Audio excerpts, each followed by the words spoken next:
नमस्कार मित्रांनो, शेतकऱ्यांसाठी सर्वात मोठी ब्रेकिंग न्यूज ती म्हणजे आता शेतकऱ्यांचे होणार कर्जमाफ, ते पण 34,000 कोटी रुपयांचे शेतकऱ्यांचे सरसकट कर्जमाफ होणार आहे।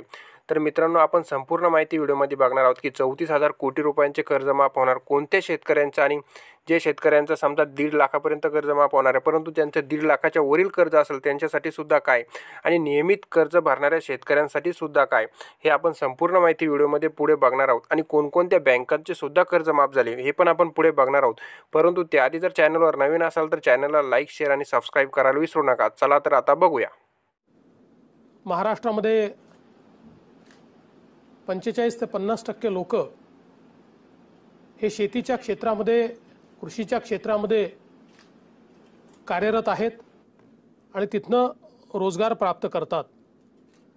कृषीच्या कर्जाची रचना आपण अशा प्रकारे केली आहे की त्याच्यामध्ये इंटरेस्ट सबवेन्शन आहे आणि सामान्य शेतकऱ्याला सावकाराकडे जावं लागू नये।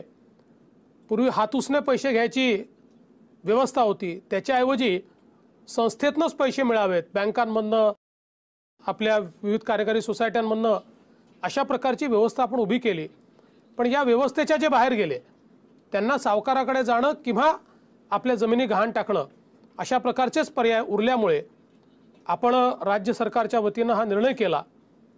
खूप मोठ्या प्रमाणात ती मागणी होत होती, काही आंदोलनं देखील झाले, पण राज्य सरकारने पहिल्या दिवशीपासून सांगितलं होतं की आम्ही निश्चितपणे कर्जमाफीच्या बाजूचे आहोत, ती केवळ कधी केली पाहिजे याबद्दलची आमची काही मतं आहेत। आणि आज ज्यावेळेस आपण पॉझिटिव्ह ग्रोथमध्ये आलो, 12.5% पॉझिटिव्ह ग्रोथ झाली, त्यावेळी आपण कर्जमाफीचा निर्णय घेतला आणि छत्रपती शिवाजी महाराज शेतकरी सन्मान योजना घोषित केली, ज्या योजनेच्या अंतर्गत देशातली एक प्रकारची सगळ्यात मोठी ही कर्जमाफीची योजना आपण जाहीर केलेली आहे। आपण जर बघितलं तर यापूर्वी आंध्र प्रदेश असेल, तेलंगणा असेल, कर्नाटक असेल, पंजाब असेल, कोणीही एवढी मोठी योजना केली नाही। पंजाबची योजना 10,000 कोटीची, कर्नाटकची 8,000 कोटीची, तेलंगणाची 10,000 कोटीची, आंध्रची 15,000 कोटीची आणि महाराष्ट्राची योजना ही 34,000 कोटी रुपयाची योजना आपण जाहीर केली आहे। या योजनेच्या अंतर्गत जे विविध थकीत शेतकरी आहेत अनेक वर्षापासून, या सगळ्यांना आपण कर्जमाफी देण्याचा निर्णय केला। त्याच्यामध्ये काही अटी आपण टाकल्या। पहिल्यांदा तर ही कर्जमाफी आपण सरसकट केली, म्हणजे जमिनीची कुठली मर्यादा त्याला ठेवली नाही। अल्पभूधारक असं पहिल्यांदा आपण म्हटलं होतं, पण त्यानंतर शेतकऱ्यांकडून मागणी आल्यानंतर आपण याच्यामध्ये जमिनीची कुठली अट न ठेवता सर्व शेतकरी याला पात्र केले। 1.5 लाखापर्यंतची जी कर्ज होती थकीत, ही पूर्णपणे आपण त्या ठिकाणी रद्द केली आणि ते पैसे सरकारच्या वतीनं जमा करण्याचा निर्णय केला। याच्यामध्ये जवळजवळ 36 लाखपेक्षा जास्त शेतकरी यांचा 7/12 पूर्णपणे कोरा होणार आहे। त्या व्यतिरिक्त अजून जवळजवळ 5 लाख शेतकरी असे आहेत, त्यातले 3 लाख तर असे शेतकरी आहेत की ज्यांनी 10,000 रुपये, 20,000 रुपये, 30,000 रुपये भरले, तरीही 1.5 लाख रुपये सरकारचे मिळून त्यांचा 7/12 पूर्ण कोरा होणार आहे। आणि 5-5.5 लाख शेतकरी असे आहेत की ज्यांना फार जास्त पैसे भरावे लागणार नाहीत आणि या 1.5 लाख रुपयामुळे वन टाइम सेटलमेंटच्या माध्यमातून त्यांचाही 7/12 कोरा होणार आहे।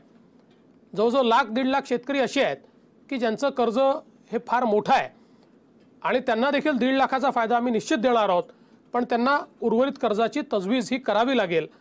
आणि या माध्यमातून 40 लाखपेक्षा जास्त शेतकऱ्यांना थेट या योजनेचा फायदा घेऊन आपलं 7/12 कोरा करता येईल। त्यानंतर ज्यांनी आपल्या कर्जाचं पुनर्गठन केलं आहे त्यांना देखील याच्यामध्ये आपण धरलेलं आहे, पण काही पुनर्गठित आणि चालू कर्ज नियमित भरणारे आहेत त्यांच्याकरता देखील आपण थोडी वेगळी योजना तयार केलेली आहे। आणि यासोबत जे दरवर्षी नित्य नियमाने कर्ज भरतात अशा प्रकारच्या शेतकऱ्यांचा देखील आपण विचार केला आहे।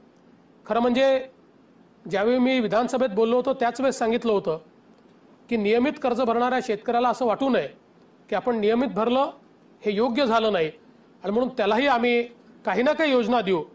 त्यानुसार 25,000 रुपये आपण त्याला, किंवा 25% पण किमान 15,000 रुपये अशा प्रकारची योजना ही त्याच्याकरता देखील आपण आणली आहे। आणि एकत्रितपणे 34,000 कोटी रुपयाचा या योजनेचा वित्तीय भार आहे। आणि मला हे सांगताना आनंद वाटतो की गेल्या 2 वर्षामध्ये आणि पुढच्या 3 वर्षामध्ये जो पैसा आम्ही शेती क्षेत्रावर खर्च करणार आहोत, हा माझा दावा आहे की गेल्या 50 वर्षात कधीही एवढा पैसा शेतीच्या क्षेत्रावर कुठल्याही सरकारने खर्च केलेला नाही। तो आम्ही निश्चित खर्च करू आणि शेतीचं क्षेत्र अधिक सस्टेनेबल कसं होईल हा प्रयत्न आम्ही करू। आज या निमित्तानेच ही कर्जमाफी घोषित झाल्यानंतर खूप शंका कुशंका लोकांच्या मनामध्ये आहेत, त्या साहजिक देखील आहेत आणि म्हणून आम्ही हा निर्णय केला की आपण या शंकांचं समाधान करण्याचा प्रयत्न या कार्यक्रमाच्या माध्यमातून करू। कर्ज भरणारे जे आहेत त्यांचं मी खरोखर अभिनंदन करतो। याचं कारण ही जी काही आपली व्यवस्था आहे ती व्यवस्था त्यांच्यामुळे निश्चितपणे टिकलेली आहे आणि म्हणूनच पहिल्यांदा आपण यावेळेस हा निर्णय केला की जे नियमित भरणारे आहेत त्यांनाही मदत केली पाहिजे। आता काही लोक असं नक्की म्हणू शकतात की ही मदत कमी आहे, आम्हाला अधिक पाहिजे आहे। काही लोकांनी मागणी केली 25 च्या ऐवजी 50 करा, काहींनी केली 40 करा, काहींनी केली 60 करा। मागणी काही चुकीची नाही आहे, पण प्रश्न एवढाच आहे की शेवटी आपल्या अर्थव्यवस्थेवर किती ताण आपण सहन करू शकतो याचा देखील विचार आपल्याला करावा लागतो। आणि अधिकचा ताण जर आपण टाकला तर शेती क्षेत्रातली गुंतवणूक ही जर बंद झाली तर नव्याने लोक कर्जबाजारी होण्याची एक मोठी शक्यता तयार होते। आणि म्हणून आम्ही आज 25,000 रुपये किंवा 25% पण किमान 15,000 एवढी मदत करण्याचा निर्णय या ठिकाणी घेतलेला आहे।